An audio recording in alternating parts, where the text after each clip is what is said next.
Olá, queridos, a paz do Senhor Jesus Cristo a todos vocês. Eu sou o Fernando Aquino e estou aqui para mais um Me Edificando à Luz da Bíblia. Neste vídeo traremos a lição 3, cultivando um bom relacionamento consigo mesmo. E eu quero, antes de começar aqui a lecionar, agradecer a todos os amigos a qual nos têm aí enviado mensagens, né? Ficamos um bom tempo sem estar gravando, né? Eu já havia dito a vocês por questões ligadas à saúde, né? Problemas de saúde, mas graças a Deus estamos nos recuperando bem e já estamos podendo aí aos poucos dar continuidade ao nosso trabalho. Então vamos lá para mais uma lição, a qual tem um texto bíblico básico lá no Salmo de número 42, os versos 5 ao 11. Tem também o seu texto áureo no livro de Provérbios, capítulo 4, verso 23, que diz: sobre tudo o que deve guardar, guarda o teu coração, porque dele procedem as saídas da vida.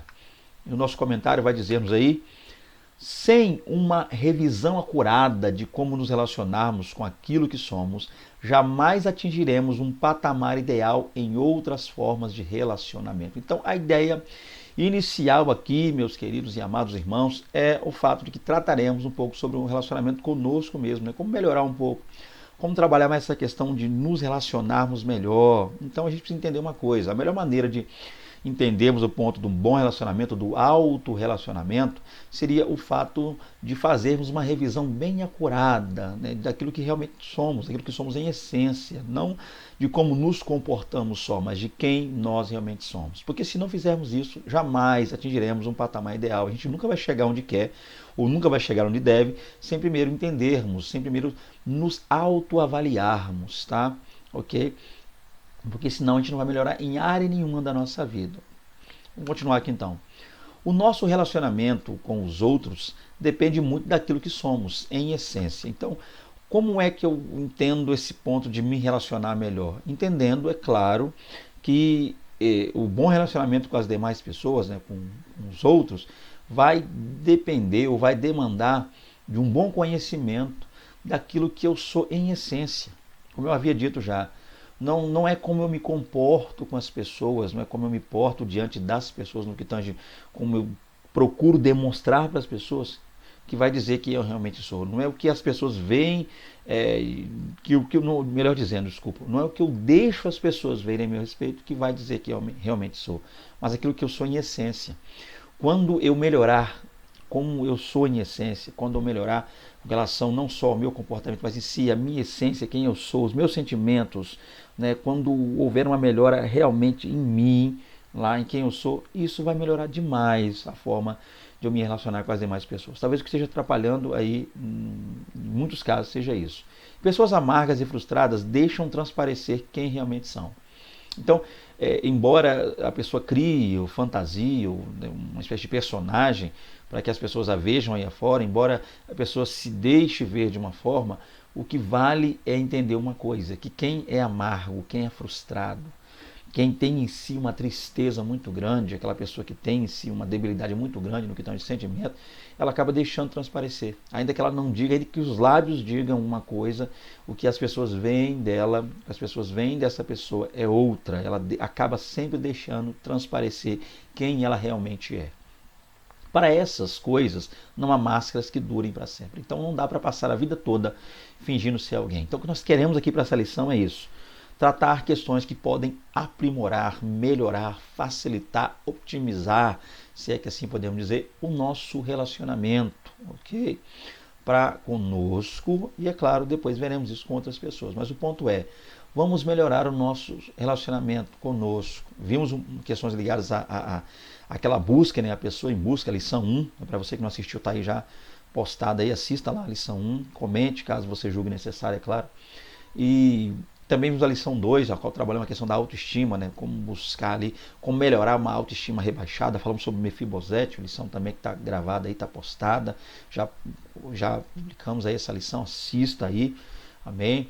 Caso julgue necessário também, só se você quiser, comente. E que a gente vai tratar um pouco disso aqui agora, como melhorar um pouco mais essa questão do relacionamento. Vamos lá então, vem conosco, te convido a mais uma aula conosco aqui, para juntos aprendermos com Deus e de Deus. O primeiro tópico vai dizer aí: nossa história de vida é armazenada dentro de nós. O primeiro ponto, então, é entender isso aqui. A gente já vai começar. Esse título desse tópico já nos dá algumas sugestões, abençoadas já para o que a gente vai estar vendo, não só que vai estar vendo, como vai estar também falando e comentando aqui. Entender o seguinte, a maneira como nós vivemos, ela acaba incrustada, armazenada dentro de nós. E muitas vezes a gente tenta esconder isso, tenta maquiar isso, mas não consegue. Ela acaba se revelando às pessoas, tá? Torna-se notório às pessoas. Então, guardando o coração. O primeiro passo é esse, primeiro subtópico, guardando o coração. A Bíblia diz, enganoso é o coração, mais do que todas as coisas, e perverso, quem o conhecerá? Né? Enganoso é o coração mais que todas as coisas, e perverso, quem o conhecerá? É uma pergunta aqui. Então, o autor sagrado, em outras palavras, diz que o coração sempre busca interesses momentâneos de felicidade e de carnalidade, porque ele está afeito aos órgãos do sentido, ou seja, visão, audição, olfato, tato e paladar. Então, tá lá, enganoso é o coração. Mais do que todas as coisas. Então, o que a gente percebe aqui? Como já diz o comentário, o autor está trabalhando o quê? A ideia de nos fazer entender que o nosso coração, embora a gente tente não demonstrar isso, embora a gente tente maquiar isso, mas o nosso coração ele sempre estará inclinado, sempre, aquilo que nós julgamos ser para nós necessário. Esse é o ponto. E quem vai estar guiando o coração? Né? Essa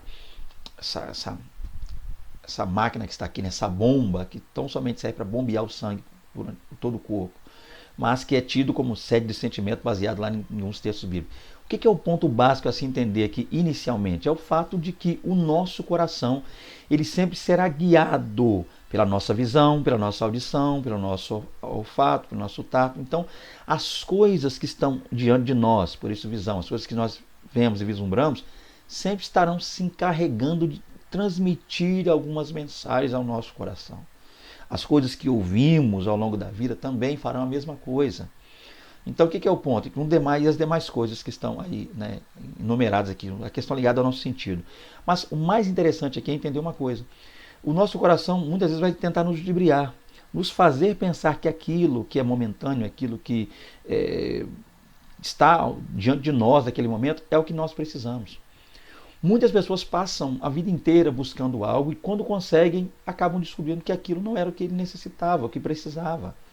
Muitas vezes o coração demandava, pedia para que aquela pessoa buscasse algo, fizesse algo, que essa pessoa só seria realizada após fazer ou ter algo, e fazendo ou tendo aquilo que almejou, a pessoa acabou descobrindo que aquilo não lhe era necessário, aquilo lhe era algo fútil, aquilo lhe era desnecessário.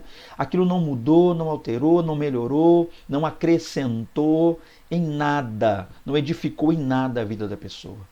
Então o primeiro passo é esse, um ponto importante para que nós possamos melhorar o relacionamento conosco mesmo, na busca dessa melhora, desse auto-relacionamento, nós vamos iniciar guardando o coração. A primeira coisa a se fazer é guardar. O que é guardar o nosso coração? É sempre estar em busca das coisas que realmente necessitamos. Visar ao longo da nossa vida, analisar. Isso que eu quero é para mim uma prioridade, no sentido de eu preciso disso agora, isso é necessário. Viver esse momento aqui é necessário agora. Ter essa coisa aqui me é necessário agora. Eu realmente preciso disso e precisando disso ou querendo isso, isso vai melhorar em algo a minha vida, vai acrescentar, haverá edificação, haverá algo a mais na minha vida de bom, eu vou poder ter boas experiências se eu tiver, ou se eu viver, ou se eu adquirir isso. Se não, guarda o coração. Esse é o ponto. Entender, então o primeiro passo rumo a uma melhora com relação ao sentimento, é entender que o seu coração, via de regra, né, de vez em quando vai estar querendo te pregar peças, te fazendo pensar que algumas coisas que você tem que ter naquele momento serão necessárias, ou viver alguns momentos necessários, algumas atitudes que você precisa tomar naquele momento são necessárias. Então, dá para se ter algumas coisas, se viver outras coisas, se tomar algumas atitudes, mas não necessariamente agora. Então, guardar o coração é buscar de Deus saber quando será o tempo e se é que isso será necessário. É viver em prol do necessário, daquilo que você precisa mesmo, daquilo que pode edificar, daquilo que é fundamental, daquilo que é basilar na sua vida. Fuja das coisas supérfluas e viva Guarde o seu coração, ou seja, que a sua visão, sua audição, seu olfato, seu tato, seu paladar vivam e experimentem e tenham as coisas que lhes são necessárias. Veja o que é necessário, ouça o que é necessário, tá? E sinta o que é necessário no que tange o aroma da vida, as coisas boas da vida, as fragrâncias das boas coisas da vida. Sinta, toque, tenha contato, faça contato com quem e o que lhe é necessário ao longo da vida. E por fim, absolva o que é necessário, o que você precisa, o que é primordial para a sua vida. Então o primeiro passo é esse, guarda o coração. O primeiro passo rumo a um bom relacionamento comigo mesmo é iniciar a vida, iniciar a minha trajetória guardando o meu coração. Continuando, mantendo um padrão de estabilidde emocional. Tá aí um outro ponto interessante, vamos lá. As nossas reações a uma provocação podem variar de acordo com o nosso espírito naquele momento. Ou seja, a pessoa é provocada. Como é que ela vai reagir? A questão não é nem como ela deve reagir. Porque há situações que a gente não tem tempo para pensar, tempo hábil. E situações que a pessoa acaba tendo uma reação até meio que involuntária. Então, o ponto é entendermos que nem sempre teremos tempo hábil para avaliar ou analisar o tipo de reação que nós deveremos ter. Então, o ponto é o seguinte, como deve ser essa reação? O que vai demandar, o que vai dizer como será essa reação é como está o espírito da pessoa naquele momento. E o que é o espírito da pessoa naquele momento? É como ela está vivendo, suas atitudes, o pensamento, a sua essência. Uma pessoa boa, cheia de Deus, repleta da unção e da presença do Espírito Santo, ela vai reagir a uma provocação de maneira a não revidar, a mostrar e demonstrar a quem ali estava provocando que o que ela está fazendo não é correto, que não vale a pena, que não surtirá efeito algum. Esse é o ponto.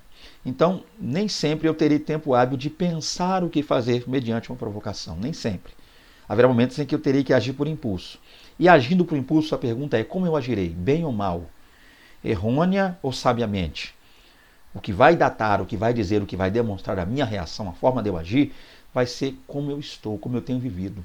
Se eu tenho vivido pautado na regra de Deus, na palavra de Deus, no direcionamento, na graça, na unção, na vida, na força, no poder, na glória e na majestade santa e eterna de Deus, automaticamente a minha reação vai ser uma só. Demonstrar a quem contra mim vem, demonstrar a quem a mim provoca que eu estou cheio da graça e da presença de Deus na minha vida.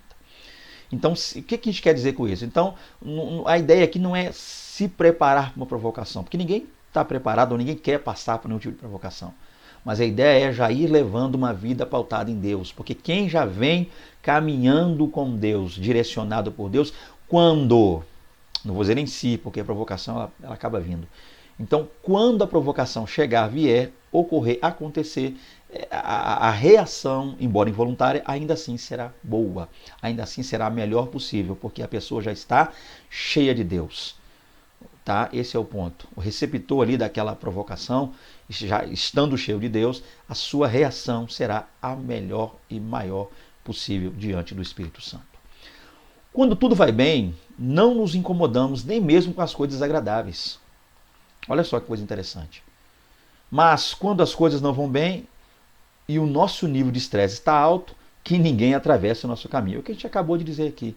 Então, se você já vem bem, já está bem, já caminha bem, já vive bem, já conhece a maneira correta de lidar, que é agir direcionado por Deus, logo, quando as implicações da vida, as coisas ruins vieram, quando as provocações surgirem ou insurgirem-se contra você, você já cheio de Deus, não vai nem se incomodar, porque já está tudo bem, está bem. Você já sabe, você já entende o que Jesus falou. Tenho-vos dito isso, para que em mim tenhais paz, porque no mundo tereis aflições, mas tenham bom ânimo, porque eu venci o mundo. Esse é o ponto. Jesus havia nos alertado, ele já nos alertou acerca das aflições que viriam, das lutas, das dificuldades. E quando nós estamos em Cristo, nós automaticamente estamos preparados a lidar com toda e qualquer situação adversa. Se você já vem bem, já está bem, isso aí não vai te abater, não vai te abalar, não vai mexer com você, embora seja desagradável, seja difícil, mas ainda assim, você não vai reagir da mesma forma, tá? Sua reação não vai ser no nível da provocação. Mas quando as coisas não vão bem, né? E quando a pessoa não está bem? Quando a situação já não é das melhores? Quando as coisas estão difíceis para essa pessoa, o que ela vai fazer ali? O estresse já está lá em cima, muito problema, luta, não buscando em Deus, não meditando na palavra, não tendo uma vida pautada na oração. O que vai acontecer?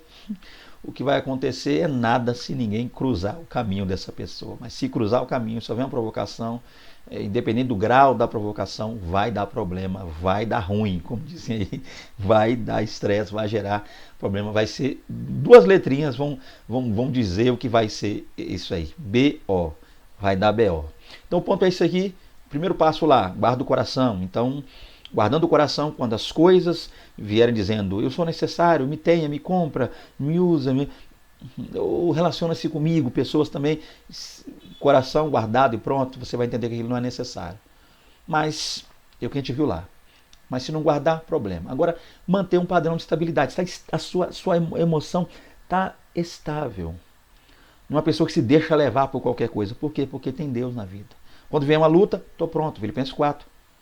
Sei viver, Paulo diz. Bem, sei. Paulo diz, sei viver. Paulo chegou a um nível de aprender a conviver com essas dificuldades da vida. Filipenses 4, leia lá e você verá isso. Então é aquela pessoa que sabe viver com as suas lutas, ela sabe.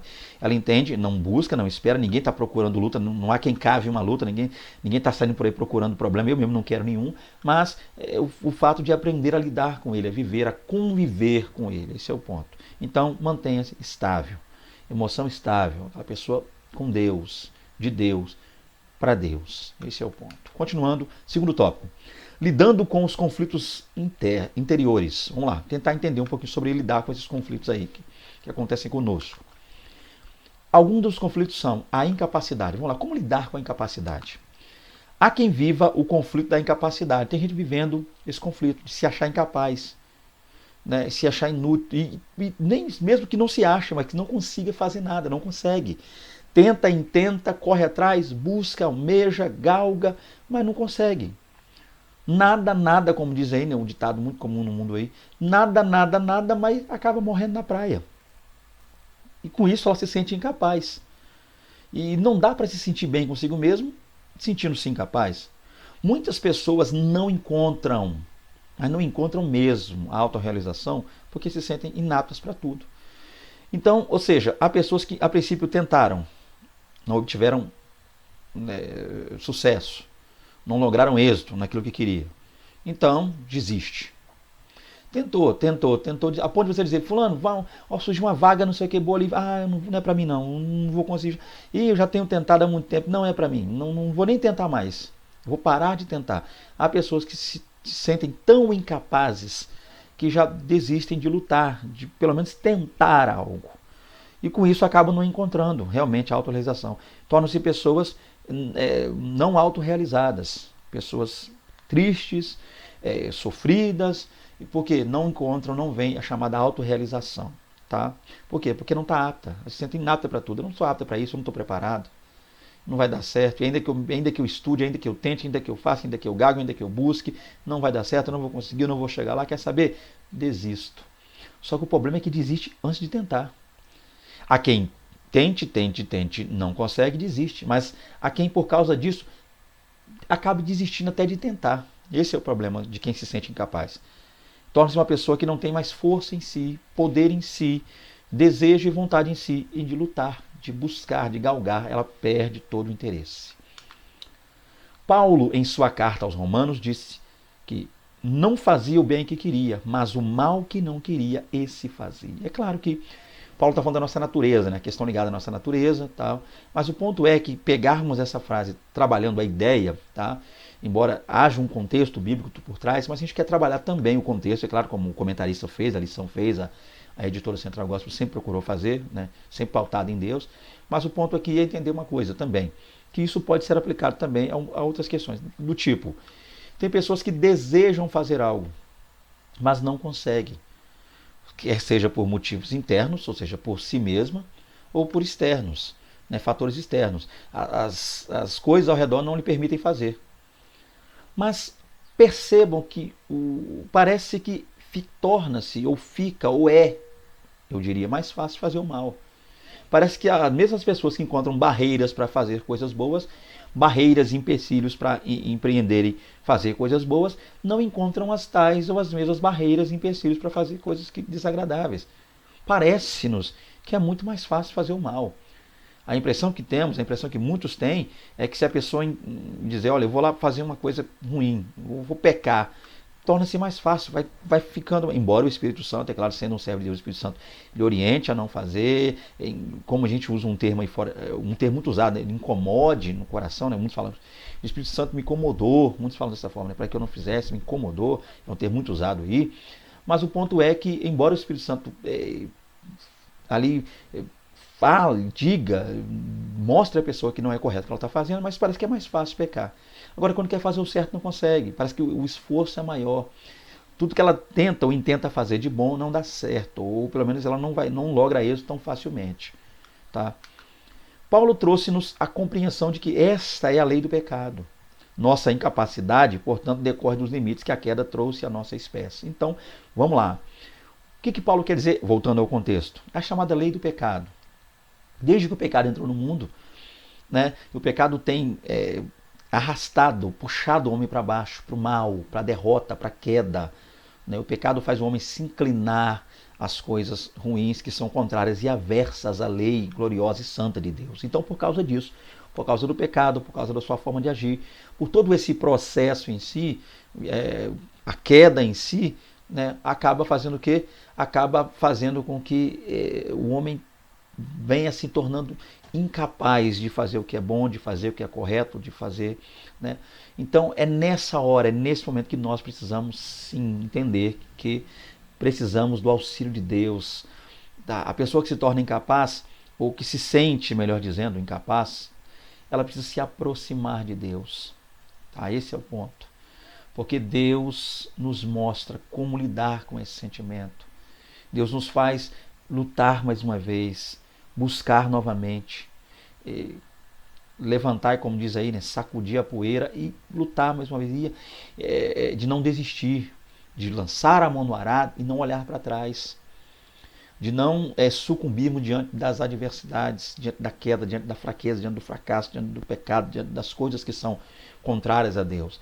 Então o ponto claro é se entender o seguinte: sente-se incapaz de fazer algo, continue lutando, continue perseverando. A perseverança, a resiliência é um bom segredo, uma boa chave para se vencer esse sentimento de incapacidade, que é um grande conflito que muitas vezes ataca e atinge o coração de muitas pessoas. Resiliência, força, garra, busca diante de Deus, esse é o ponto, para vencer, para conseguir fazer o bem que quer e deve, que nós devemos não só querer o bem, mas devemos fazer. Então, o bem que a gente quer e deve, tem que querer fazer o bem. Porque o mal não precisa nem querer, ele está aí pronto, prestes a nos tragar, a nos levar. Então, esse é o ponto. Vencendo a incapacidade, como? O professor que está aí, EBD, a trabalhar os seus alunos a vencer a incapacidade, resiliência, força, graça. Dizer que o fato de eu não ter conseguido ontem não me torna incapaz hoje. O fato de eu não ter conseguido ontem pode ter trazido a mim uma experiência para como lidar com essa situação, essa adversidade hoje, para como vencer esse problema hoje, tá? E sabe, você que está aí casado, casada, né, sofrendo uma dificuldade no seu casamento, se sentindo incapaz de alegrar, de satisfazer seu cônjuge, não é isso. Esse problema, vença isso diante de Deus, peça direcionamento a Deus, peça força a Deus. Talvez você esteja desistindo por causa disso, até mesmo do seu casamento, jogando a toalha. Mas não, esse não é o momento, é resiliência, é força, é graça, é direção, é oração, é clamor, é jejum, é busca, é céu, é altar, é vida com Deus para vencer toda e qualquer adversidade. Você não é incapaz, ok? Muitas vezes o fato de você não ter conseguido vencer não significa que você não esteja pronto, significa que é momento de buscar mais força, mais resiliência, mais experiência diante de Deus para vencer a incapacidade. Vamos lá, 2.2, a ira, outro sentimento também que precisa ser trabalhado. A ira é um mecanismo de defesa contra a injustiça, a ameaça e o insulto. O insulto, a injúria e o perigo.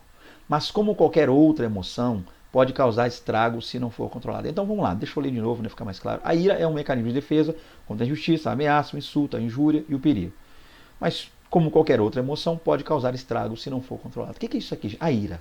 O que é a ira?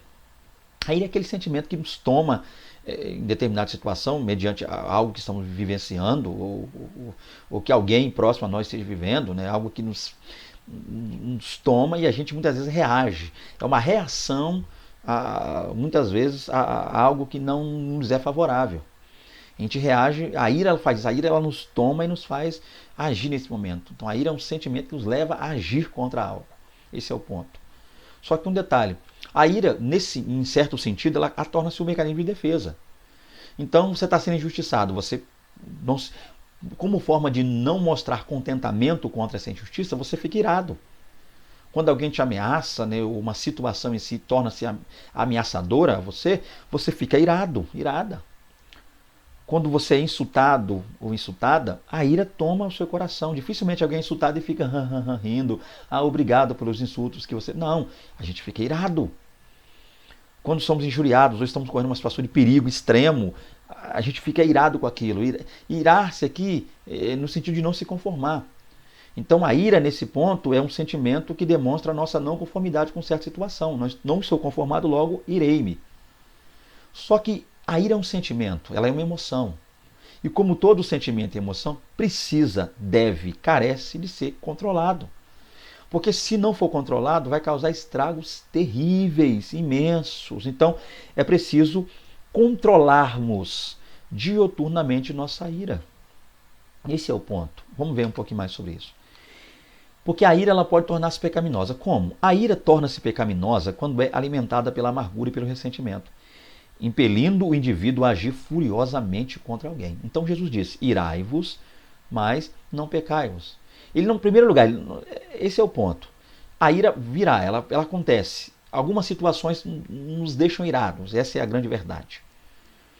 Mas diante de uma situação adversa, ainda que você se ire, o que a Bíblia nos manda fazer, o que Cristo disse, é que a gente busque o autocontrole. Para que a gente não deixe, para que a gente não permita com que essa ira nos faça fazer algo que venha a ser danoso a nós ou a outrem. Esse é o ponto. A gente precisa buscar um autocontrole. Irai-vos, a ira ela virá, ela acontece, muitas coisas nos farão ficar irados, mas não devemos dar lugar à ira, deixar com que essa ira nos tome, a fim de que tomando-nos, nos faça pecar. Então esse é o ponto. Então, quando não controlada, quando não dosada, né, a ira pode se tornar um pecado. Então, a ira em si é um pecado? Não, porque é um sentimento inerente ao homem. Ela faz parte do homem. A Bíblia fala da ira de Deus. Deus se ira contra tudo que é contrário à vontade, o desejo, a glória, a graça, a unção, a bondade, o amor dele. O pecado, Deus está irado contra o pecado. Esse é o ponto. E muitos que não o abraçarem, não abraçarem a fé em Cristo, não aceitarem Jesus como Salvador, infelizmente, a gente fala isso com muita dor, muito pesado no coração, enfrentarão a ira de Deus. Então o que é o ponto aqui? E a ira em si, por si só, é um pecado? Não. Ela é uma consequência, uma emoção que ela vem como resposta a algo que é contrário a nós. A gente se ira. Mas controlá-la é necessário. Lidar com ela é necessário. Porque ela pode tornar-se pecaminosa, ela pode tornar-se um pecado. Quando você deixar a amargura e o ressentimento ficar alimentando ela. Você irou com uma coisa momentaneamente, vamos ser práticos aqui. Ocorreu algo e você está irado. Mas se você não controlar, não dosar e não for diminuindo aos poucos essa ira, a amargura encosta de um lado, o ressentimento cola do outro. E sempre que você lembrar, aquilo vai te deixando nervoso. Veio a mente, está nervoso, subiu o coração, te deixa nervoso logo. A amargura e o ressentimento alimentaram tanto, fortaleceram tanto a sua ira, que você acaba achando que a melhor maneira de resolver é agir furiosamente contra alguém, dar o troco, é partir para cima, aí depois finalmente, é pagar com a mesma moeda. Então a ira em si é só aquele sentimento de revolta, aquela coisa para dizer assim, não me conformo, é um sentimento de não conformidade com o que fizeram contigo, ou com o que você está vivendo ali. Ou com alguém que você conhece também está passando. Nem sempre eu estou irado por algo que aconteceu comigo, mas algo que eu presencio ou fico sabendo. Mas se eu deixar o ressentimento e a angústia alimentar essa ira minha, logo eu acabarei achando, ou serei levado a pensar por ambas, amargura e ressentimento, que a coisa certa a agir é botar essa ira para fora. É deixar o vulcão entrar em erupção, é agir, é agir contrário à pessoa, é pagar na mesma moeda ou quem dirá pior. Então, a ira é um sentimento que precisa ser controlado. Então, na busca da melhoria em relação ao autossentimento ali, em relação à emoção, né, à alta emoção, ou melhor dizendo, enquanto eu luto para melhorar o meu sentimento, eu preciso entender o seguinte: eu preciso lidar com a minha ira.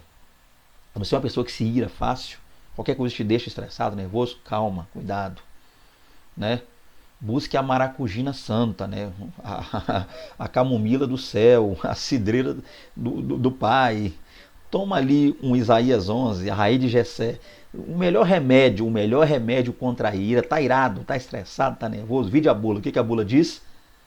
Raiz de Jessé. Toma um pouquinho da raiz de Jessé, glória a Deus, e você vai ver a ira embora do seu coração como um sentimento ruim. Ela até vai permanecer, mas para não conformidade, né? Como diz o Romanos 12, não vos conformeis. Então, ali está a ideia do irar, né? Você fica irado contra. Não vos conformeis com esse mundo, mas transformai-vos pela renovação do vosso entendimento. Para quê? Porque fazendo isso, quando eu não me conformo com o mundo, e quando eu me deixo transformar por Cristo, quando há uma renovação no meu entendimento, logo eu passo a experimentar a boa, perfeita e agradável vontade de Deus. Isso é o maravilhoso. Então, tá irado, toma a raiz de Jessé e o negócio vai melhorar. Continuando aqui, 2.3, os medos. Quando não controlado, o medo pode causar crise de pânico e até mesmo um colapso cardíaco. Medo, gente, outra coisa inerente ao homem. Primeira menção de medo na Bíblia, você vai ver lá em Gênesis 1. Quando Adão ali, né, quando houve o pecado da humanidade, né, a serpente persuadiu Eva a fim de que comesse o fruto, ela comendo do fruto deu a Adão, Adão também o comeu, e ali o pecado passa a entrar na esfera física, já entendendo nós que o pecado já existia na esfera, pelo menos não física, né, imaterial, com a queda ali dos anjos, que já havia acontecido antes, mas o pecado entra no mundo físico, nosso mundo físico, material, nesse relato de Gênesis 3, então a gente percebe o que é o seguinte, né? Logo no Gênesis 3, melhor dizendo.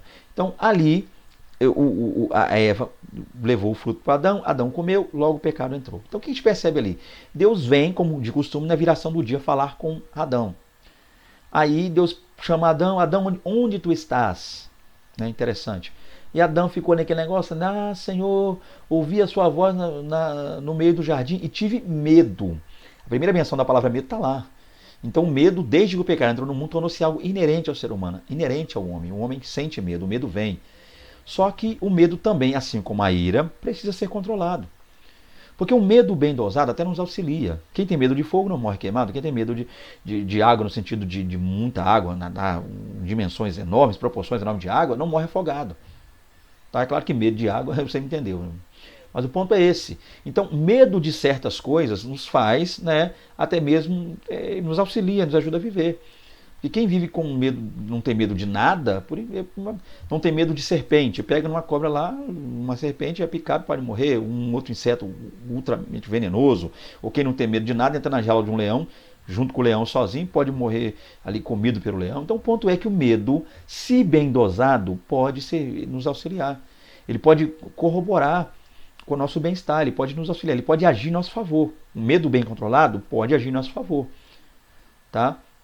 Mas se não, pode trazer, como diz o comentarista, crise de pânico. Tem pessoas que começou com um medo normal, um medo simples, daqui a pouco aquele medo virou um pavor. Então o segredo é não transformar ou não deixar com que o medo se torne pavor. Enquanto é um medozinho normal, uma fobiazinha, um medo normal, que pode ser controlado, vamos lá. Mas tornando-se um medo incontrolável, ele vai tornar-se um pavor. E o pavor causa crise de pânico, um colapso cardíaco, a pessoa pode ter um infarto aí. Então o ponto é esse, medo também é um sentimento que a gente precisa lidar. Então como melhorar o sentimento comigo mesmo? Cuidando do meu coração, sempre que se possível, professor, volte lá, e se houver tempo na sua aula, fazer esse resumo para que o aluno não perca o fio da meada. Controlar nosso coração, guardar o coração. Segundo, trabalhar e tratar a ira. Terceiro, o medo, as fobias da vida. Vamos lá, continuando aqui. Há pessoas que vivem assustadas. Olha que interessante, vivem assustadas. Essas merecem a nossa solidariedade e oração. Tem gente que vive assustado. Está com medo de tudo, medo da vida, medo de empreender, medo de vencer, medo de lutar, medo de correr atrás, medo de buscar, até medo de se entregar a Deus tem gente que tem. Se eu me entregar a Deus, meu Deus, eu vou perder, eu vou perder as coisas que eu tenho, eu vou deixar minha juventude, minha vida, o que vai ser de mim? Tem gente que tem medo de Deus, no sentido de se aproximar dele vai resultar na pessoa perda de tudo que ela tem. Olha, não conhecendo Deus, acabam temendo ele. Então tem pessoas que vivem, passam toda uma vida assustada, sem saber. E qual deve ser o nós que já de Deus, em Deus perdemos o medo? O que fazer? Nós precisamos ser solidários com essas pessoas. Tá? Nos aproximarmos, aconselharmos, oferecermos nosso ombro amigo, nossa ajuda, nosso auxílio e também orarmos por essas pessoas. Entrarmos em fervente oração. Então o medo, a gente vai vencer o medo. Amém? Com muita oração, muita graça de Deus. Volta e meia, Deus sempre se apresenta ao homem falando, não tem mais, não tenha medo. Lembra de Cristo Jesus? Mateus capítulo 14, lá estão os discípulos em meio ao mar, vento contrário soprando contra o mar. Jesus agora vem na quarta vigília da noite, ou seja, entre as 3 às 6 da manhã, da madrugada. Jesus vem caminhando, andando por cima das águas e diz para eles, tem bom ânimo, sou eu, não tem mais. Olha que coisa interessante. Do grego, mefobistes, na palavra fobia, né? Do grego, medo, fobia no grego. Jesus falou, né? Mefobistes, não tem mais, não tenha medo. Olha que coisa interessante. Olha que coisa maravilhosa. Então, é Deus dizendo, nós precisamos vencer o medo. Tá, eu sei que não é fácil, as pessoas têm crises, fobias, como eu citei aqui, medo disso, medo daquilo, medo de aracnofobia, medo de aranha, e coisa assim, medo de escuro, claustrofobia, medo de lugar fechado. Existem as fobias da vida. Mas ainda assim nós precisamos vencer esses medos orando, buscando, pedindo a direção e a graça de Deus sobre nossa vida. E cabe a nós, os que em Cristo vencemos os medos da vida, orarmos, intercedermos e sermos solidários com essas pessoas. Vamos lá, as cobranças. Outra coisa também, que é um sentimento que pode atrapalhar a vida. Cobrança. Cobramos de nós, muitas vezes, atitudes que vão além da nossa capacidade de acertar. Deixa eu já começando lendo e explicando para ganhar tempo. Então, tá cá. Tem pessoa que passa a vida toda se cobrando. Uma autocobrança. Cobrando de si, muitas vezes, coisas que ela não tem. Coisas que cá entre nós são impossíveis. Qual é o maior e grande problema de cobrar-se muito de si mesmo? É que a pessoa cobra tanto de si que ela acaba se esquecendo que ela é imperfeita. Perfeito é só Deus. Então, essa cobrança que eu preciso fazer em mim, uma cobrança boa, eu falarei dela já já, mas essa cobrança exacerbada é problemática porque quanto mais eu me cobro, mais eu me esqueço de que eu sou imperfeito, de que eu poderei falhar comigo mesmo também, assim como eu falho com as demais pessoas, e muitas vezes a gente falha com Deus, né? Acabamos de chegar no ano, estamos em janeiro, né? Virou o ano aí. Quantas pessoas no dia 31 não anotaram um papelzinho, fizeram um projeto de vida para 2022, disseram que dentro do projeto de vida é que não ia pecar, não ia falhar, não ia errar, ia ser mais crente? Não. Lançaram lá um propósito para 2022 de coisas que eles sabem, que quando chegar no dia 31 de dezembro de 2022, vão dizer, Deus, eu prometi tanto e não fiz em 2022. Por quê? Muita cobrança. Então a gente deve sim cobrar, a cobrança é boa, vou falar agora sobre ela, mas há um padrão para tanta cobrança. Então a gente não pode cobrar coisas, porque nós não somos capazes de fazer tudo, somos imperfeitos, estamos em um processo, principalmente de forma espiritual, a gente está passando por um processo. Isso, por um lado, é bom, né? Ou seja, a cobrança, por um lado, é bom. Quando? Pois demonstra o interesse que temos em melhorar o nosso padrão de espiritualidade no que tange à integridade moral. Ou seja, se eu ficar sendo um crente meia boca a vida toda, não dá. Eu tenho que me cobrar, olha, mais oração, mais jejum, mais leitura da palavra de Deus, mais temor, mais obediência, né, mais servidão, mais retidão, mais integridade, um melhor caráter diante de Deus, um domínio maior sobre os pensamentos. Então a gente precisa passar a vida, a gente passa sim a vida cristã se cobrando. A gente tem que fazer para melhorar. Porque senão o negócio fica, se ficar um negócio a levantei aí, de qualquer jeito, a gente acaba realmente se tornando uns crentes desleixados e fazendo a obra de Deus relaxadamente. E maldito é quem faz a obra de Deus relaxadamente. Então o ponto é o seguinte, a cobrança é necessária, a gente precisa, só que tem um limite para essa cobrança. Todavia, também pode remeter-nos a uma condição de escravidão. a qual não raramente torna o fardo que é leve em fardo pesado. Ou seja, a pessoa que passa a vida toda se cobrando, chega um dia ela torna-se escrava da própria cobrança. Ela torna um escravo de si mesma, ela torna um escravo daquele padrão que ela determinou para que ela tenha. A pessoa pré-determina um padrão e tenta viver a vida toda presa, arraigada, agarrada naquele padrão e com uma espécie de objetivo, e junto a isso, ela ainda põe um castigo para ela mesma. Ó, se eu não fizer isso, vai ser isso, a consequência. Ela impõe a si um jugo muito pesado, e junto a esse jugo ela impõe uma série de castigos caso não consiga cumprir com essa meta pré-estabelecida por ela mesma. Então, olha o problema da cobrança. Quem cobra demais de si acaba se tornando escravo. Escravo de quê? Escravo de si, escravo daquela meta pré-determinada ou estipulada por ela mesma. Então, muita cobrança nos faz viver como escravos. A gente torna escravo da própria cobrança nossa. E aquele fardo que é leve, a qual Jesus disse, porque o meu jugo é suave, o meu fardo é leve, acaba se tornando um fardo muito pesado.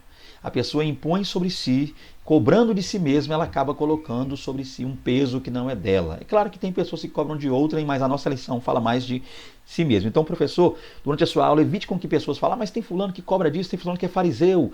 Fala para a pessoa viver uma coisa que não vive e cobra. Não. A lição está falando da autocobrança, do relacionamento, tá? Não deixe com que alguém venha desviar aqui, professor, sua aula, para falar de fariseu, de saduceu, de líderes que cobram que não vivem, crentes que pregam que não. Aqui é a pessoa que está cobrando de si mesma, cobrando de si própria. Tome esse cuidado, é claro, é só um conselho meu, professor, para te ajudar aí, sabe que eu te amo em Cristo, para que não deixe que alguém atrapalhe a sua aula. Então, lembre, com toda a delicadeza do mundo, toda a gentileza do mundo, diga, não, mas a aula aqui está se referindo, a lição aqui, o subtópico 2.4 da nossa lição está se referindo à pessoa que cobra de si mesma, ok? Aí acaba tornando pesado o fardo. Continuando, 2.5, outro sentimento que tem que ser mudado e trabalhado, o remorso. Remorso é o lamento capaz de corroer a alma, ao ponto de levar o indivíduo à morte. O que é remorso? A pessoa fez algo errado, esse algo errado pulou na frente da pessoa, ou seja, o sentimento, a lembrança daquilo está latejando na mente, está latente na mente, a lembrança está muito forte ainda, aí a pessoa passa a sofrer de remorso, pensando que eu fiz, por que eu fiz, não era para ter feito, meu Deus, e fica aí sofrendo. Enquanto o remorso é uma tristeza, a pessoa está triste pelo que fez, né? Segundo o mundo. Então o que é o remorso? O remorso é uma tristeza segundo o mundo. A pessoa está triste por algo que fez, mas uma tristeza mundana, momentânea, sofrendo ali, se martirizando por algo que fez, mas uma visão mundo. Por quê? Porque é alguém que olhou para trás e está lamentando o que ele fez. Está chorando, gasta dias, horas, meses, anos chorando pelo que fez. Sempre olha para trás, chora pelo que fez.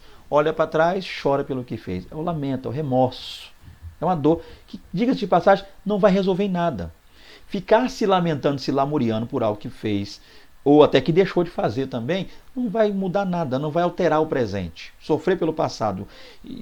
Esse é o problema do remorso. Então não vai adiantar.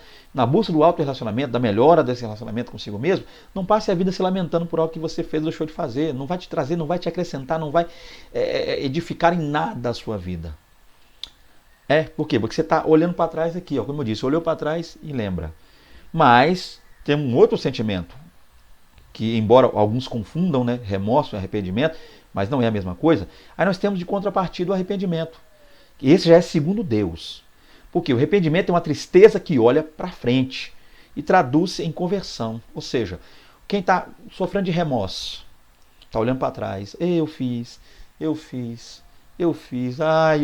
por que eu fiz, ou eu não fiz, por que eu não fiz, olhando para trás. Agora o arrependimento não, ele te faz olhar para frente, tá, eu fiz, mas e agora, o que vai ser? O que pode ser feito? Como mudar isso? Como reverter esse quadro? O que fazer para que isso se resolva plena e totalmente? O que eu posso fazer agora? Que atitude tomar? Então o arrependido, quem está com remorso, olha para trás, só vive olhando para trás. E nunca muda o presente, está um pouco o futuro. Agora, quem está arrependido, arrependimento segundo Deus, arrependimento bíblico, diante de Deus, pautado na palavra de Deus, vive com Deus, esse está olhando só para frente. Eu errei. Eu não devia ter feito, mas eu fiz. Ou eu devia ter feito, mas não fiz. Mas e agora? O que pode ser feito para mudar o que eu fiz ou o que eu deixei de fazer? Que atitude tomar? Esse é o arrependido. O arrependido está olhando para frente, segundo a visão de Deus, está triste por ter feito ou não, mas sabe que alguma coisa pode ser feita. Então ele quer mudança. Isso é o que? Conversão. É aquela pessoa que olha para o passado e fala: quem eu fui não importa, quem eu deixei de ser não importa. Quem eu era para ser, que eu queria ser, não consegui ser, também não importa. O que importa é que eu posso ser alguém melhor a partir de agora com Deus. Deus pode mudar a minha história. Então ele se converte. Ou seja, o remorso gera morte. Mas a conversão, ou seja, o arrependimento, melhor dizendo, gera a salvação. Olha que coisa linda, gente, que maravilha. Então você tem que escolher, para você trabalhar sua questão emocional, para você trabalhar seu relacionamento consigo mesmo, seu auto-relacionamento, você tem que escolher o seguinte: você vai passar a vida toda com remorso pelo que fez ou deixou de fazer, era para ter feito e não fez, ou vai logo se arrepender a tempo e aceitar a Jesus Cristo, que não aceitou, e quem já tem Jesus, levar uma vida pautada em Deus e bola para frente, vida que segue, e andar caminhado em Deus. Porque quem entende isso é salvação, é salvo. Glória a Deus por isso. Então, lá atrás, lidando com o sentimento consigo mesmo, você está guardando o coração, você está aí vencendo essa ira terrível, tá? E trabalhando dos pontos maravilhosos aqui. Esse é o ponto. E essa é a visão que você tem que fazer. Isso você tem que fazer, professor, ali, trazendo para o seu aluno, ponto a ponto, tópico a tópico, subtópico a subtópico, até que ele chegue aqui. Então, nosso ponto aqui é a ideia de vencer o remorso. Vamos continuar aqui, para ganhar tempo. Outro sentimento, os ressentimentos. Vamos lá. Quando enviou seus discípulos, o mestre advertiu-os dizendo que caso entrassem em uma cidade e não fossem recebidos, eles deveriam sacudir a poeira dos pés e sair de lá. Sacudir a poeira dos pés nesse contexto significa o quê? Deixar no lugar da afronta qualquer ressentimento advindo da rejeição. Olha que coisa interessante. A recomendação de Jesus aplica-se perfeitamente aos dias em que o ressentimento insiste em bater a nossa porta. Vamos falar um ponto aqui. Jesus, volta e meia, lembrando que andar com Jesus naquele tempo é estar matriculado na escola de Deus. Jesus, volta e meia, estava sempre ali, Jesus estava sempre, melhor dizendo, volta e meia, não, estava sempre treinando, capacitando os seus discípulos. E parte desse treinamento, parte desse aprendizado, desse discipulado de Jesus com seus discípulos, era muitas vezes não ir a um lugar, Jesus ficava fisicamente num lugar, e enviava seus discípulos para aquele lugar com a missão de chegar lá, entrar nas casas, pregar a palavra, anunciar o ano aceitável do Senhor, anunciar o reino de Deus, a chegada do reino dos céus. Esse é o ponto. Então, numa dessas, Jesus enviou os discípulos e disse: olha, quando você chegar numa casa, se receberem, não leva forte, todo esse processo, entra lá, amém. Mas se não receber, se numa dessas casas que vocês enviados por mim não forem em tal casa recebidos, vocês vão fazer o quê? Lançar uma maldição, mandar cair fogo do céu, né? Sapatear na porta da casa e dizer: Deus destrói tudo aí. Não. Sacode a poeira dos pés. Ou seja, não confrontem o dono da casa, não batam boca, não façam nada, não discutam com ninguém, em momento algum, só sacudam a poeira dos pés e voltem. Em outras palavras, deixa lá. Não cria problema. E não saiam de lá ressentidos, tristes. Não fomos recebidos, ninguém. Tanto, eles seguiram a risco que Jesus falou, porque quando eles voltaram, eles nem voltaram falando sobre as casas. Nenhum deles deu relatório das casas que não os receberam. Mas, ao contrário, eles voltaram falando sobre maravilhados estavam, demônios foram expulsos. Eles voltaram extasiados de glória do que Deus fez. Então, eles entenderam e aprenderam e seguiram a risco que Jesus ensinou. Então, o que isso quer dizer para nós aqui, nesse contexto baseado no que estamos trabalhando aqui a lição? A fala do ressentimento. Se você intentou fazer algo por alguém, para alguém, e esse alguém não recebeu, ou recebendo também, não lhe agradeceu, ou ainda que naquele momento ele agradecendo, mas depois demonstrou ali uma espécie de insatisfação, tá? Ou te rejeitou por causa disso depois, e você ficou ressentido, olha o perigo. Então, Jesus está dizendo: não guarde mágoa, não fique ressentido, não fique chateado com isso, não deixa isso tomar seu coração. Você queria fazer para a pessoa, ela não deixou, não quis, ou não aceitou o que você fez, não lhe agradeceu, ou ela demonstrou por você ingratidão, né, foi ingrata contigo, amém. Deixa para lá isso, sacuda a poeira dos pés. Esse é o ponto. Sacudir a poeira dos pés quer dizer o quê? Deixa para lá, esquece isso. Não passa a vida toda se lamentando por isso não, ou ressentido, ou magoado, nem se magoa com a pessoa não. Tem pessoas que você tenta num momento determinada coisa por ela, naquele momento, naquela hora ali, mas pode ser que depois ela receba, ou depois ela caia em si e entenda o que você fez por ela. O ponto é deixar Deus trabalhar naquele coração. Não deixa a mágoa, a ira, a revolta te tomar, te dominar. Deixa Deus falar e trabalhar a este coração. No seu e no da pessoa, porque o trabalho de Deus será duplo aí. Você tenta, né?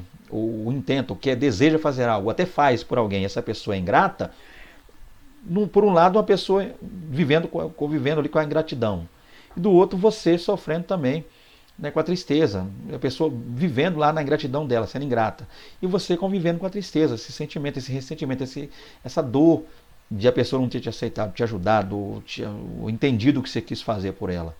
Não entendi de forma errada. O ponto é que Deus estará trabalhando em ambos. Enquanto Deus trabalha em você, que sofreu a ação ruim, também trabalha naquele que cometeu a ação ruim. No momento certo, Deus unirá vocês e tudo vai dar certo, em nome de Jesus. Só não fica receoso, ressentimento, não deixa esse negócio inundar e tomar, agarrar o seu coração, não. Não dá lugar para o ressentimento. A recomendação de Jesus aplica-se perfeitamente aos dias em que o ressentimento insiste em bater a nossa porta. Então é verdade, gente. No nosso dia a gente tem visto muito essa situação, né? A gente tenta, ajuda, faz, e no final das contas a pessoa não recebe. Outra coisa para você que prega, pegando o texto, agora o gancho no texto de Jesus, os discípulos já foram sabendo que esse é o ponto. Deixa eu tentar trabalhar isso aqui para ganhar tempo.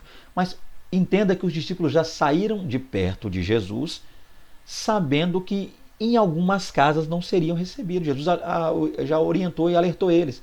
Nem todo mundo vai querer ouvir o que vocês têm a dizer. Então nós precisamos até trabalhar isso no evangelismo. Saber, a igreja sai para evangelizar. Quem parar para ouvir, a gente sorri, dá o folheto, dá o endereço da igreja e fala de Deus. Que maravilha. E espero você no culto à noite, hein? Amém? Ou se for longe, ou de repente, se você não quiser ir na nossa igreja, tem várias aí, o importante é que você aceite Jesus e siga com Ele. Amém. Isso aí, nós já estamos preparados para lidar com as pessoas que vão nos receber.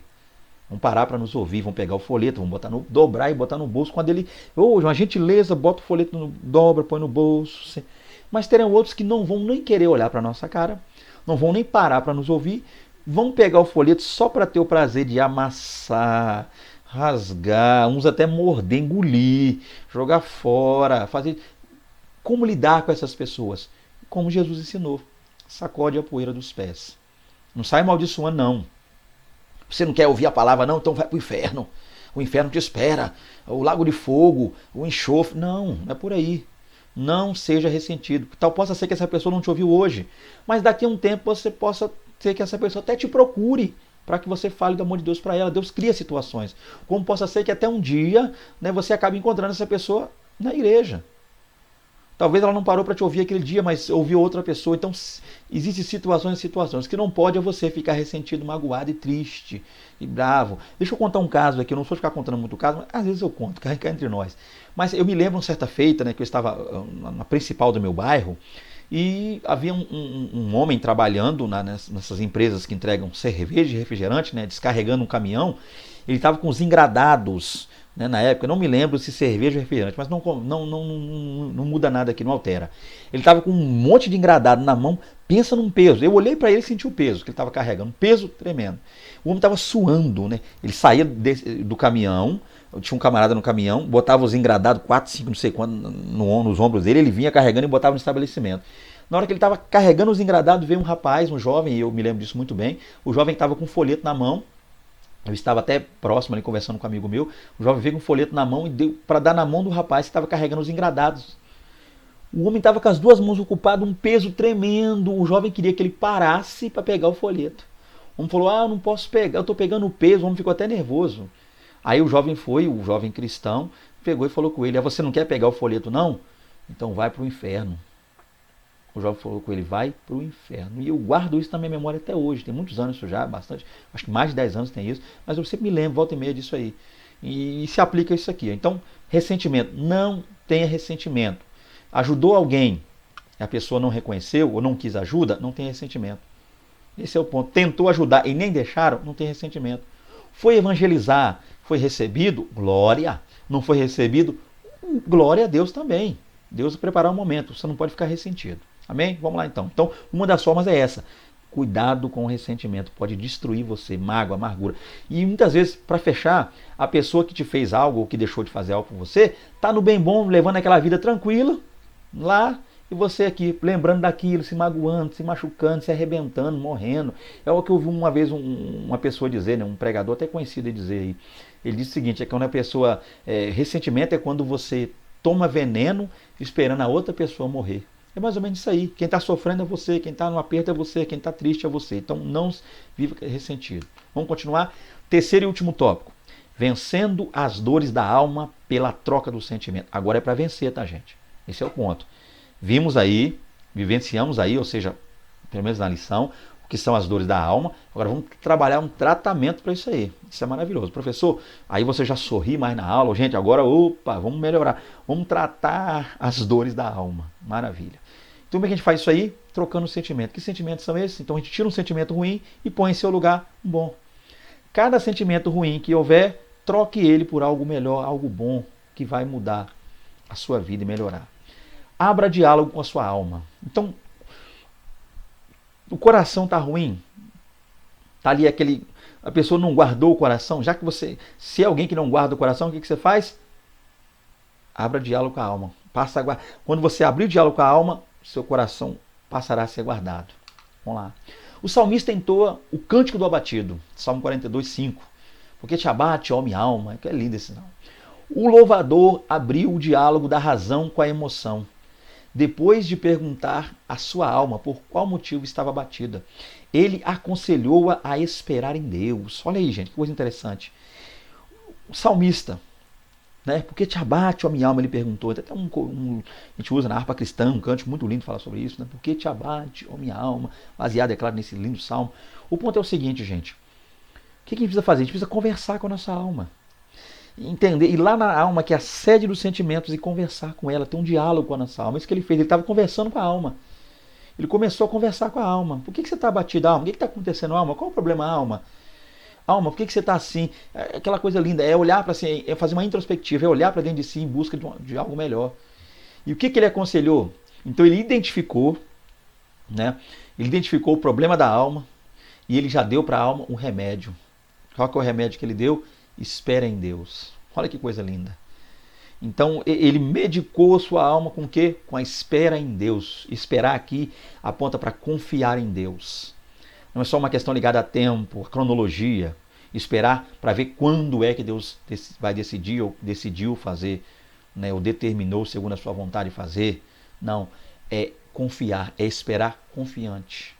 Tá? É aguardar, é confiança. Por quê? Porque muitas vezes a palavra esperar, às vezes, é mal entendida e mal interpretada por nós. Por exemplo, nós achamos que esperar, porque esperar no nosso contexto é o quê? Esperar é aguardar enquanto não sei se algo vai acontecer ou não. Eu estou esperando. Esperar, então, para mim, é aguardar enquanto... aguardar aquilo que eu não sei se vai ou não acontecer. Isso, no nosso contexto, é esperar. Mas na Bíblia, não. Esperar na Bíblia é o quê? É aguardar na certeza de que vai acontecer. Esse que é maravilhoso. Então, mais uma vez, né, para não embolar, até para você, professor, auxiliar seus alunos. Esperar, segundo o nosso contexto, esperança é quando eu estou aguardando algo, mas não tenho certeza ou não se vai acontecer. É aguardar esperando que aconteça. Eu estou torcendo para acontecer, mas não sei se vai. Então, estou esperando. Esperança. Eu tenho esperança que isso vai acontecer. É aguardar torcendo para acontecer. Mas a esperança bíblica é diferente. A Bíblia fala, nossa esperança, a Bíblia fala, esperança na Bíblia é o quê? É aguardar tendo a certeza que vai acontecer. Isso é maravilhoso. Então esse é o ponto. Então converse com a sua alma, espere em Deus. Esperar em Deus é confiar em Deus. Aguardar no tempo de Deus. Outra coisa boa para ajudar aí, para quem está com um problema com sentimento com si mesmo, cultive pensamentos bons. Pare de pensar em coisa ruim. Traga coisas boas para sua mente, coisas boas para o seu pensamento, coisas boas para a sua vida. Paulo aconselha os irmãos de Filipos a criarem o hábito de pensar nas coisas boas. Está lá em Filipenses 4:8. Portanto, meus irmãos, tudo que é bom, tudo que se é de boa fama, se há proveito, tudo. Paulo dá uma lista de coisas boas a se pensar. Que receita maravilhosa para o alívio da alma. É possível, para quem vive em um mundo agitado, cheio de afazeres e preocupações, praticar a instrução paulina? Dá para fazer isso mesmo? Tá, como é que eu vou pensar em coisa boa se o mundo está ruim? Oi, irmão Fernando Aquino, quem sabe você está se perguntando aí, ou me perguntando, né? Como pensar em coisa boa se o mundo não tem nada de bom mais a oferecer? Tá tudo é morte, é tragédia. Liga a TV, é tragédia. Vai para a internet, é tragédia. Vai para as redes sociais, é escândalo, escândalo, escândalo em cima de escândalo. É crente caindo, é pastor caindo, é líder caindo, é não sei o que mais. Escândalo gospel, agora virou moda que o escândalo gospel. O negócio desandou. Como é que dá para pensar em coisa boa? Como? O ponto é entender uma coisa, gente. Não somente é possível, não só é possível pensar em coisa boa, mas também é necessário. Aí é meio que parece que uma ordem que Deus está dando para a gente. Ocupe sua mente com coisas boas. O homem cai. Líderes caem, falham, erram. Mas também há líderes que estão aí com Deus, em Deus. Então pare de pensar que tudo aí virou regra agora. Tá?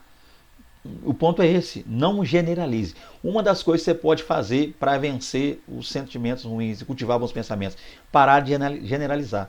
Não é porque o líder X caiu que todos os líderes vão cair. Não é porque uma pessoa ou mais que você conheceu abriu um ministério, uma igreja, só porque não tem coragem de encarar uma enxada, trabalhar, virar uma maceira, aí diz que Deus chamou e quer viver de dízimo dos outros, porque todos façam isso. Todos fazem isso. Não. Tem gente aí séria, trabalho sério, ministérios sérios, igrejas sérias, glória a Deus por isso. Tem gente ganhando almas mesmo, tem gente fazendo a vontade de Deus gloriosamente, de forma tremenda e maravilhosa, e usando sim gloriosamente. Que bênção! O dinheiro dos dízimos e ofertas em prol da obra, em prol das almas, em prol do crescimento, na ajuda, na manutenção, sim. Então para de pensar e achar e dizer aí, até mesmo, quem sabe você tem propagado isso para pessoas que, tem gente que só quer dinheiro. Não, tem gente na obra interessada em fazer o bem. Tem igrejas sérias aí. Glória a Deus por isso. Então, não generalize. Tá?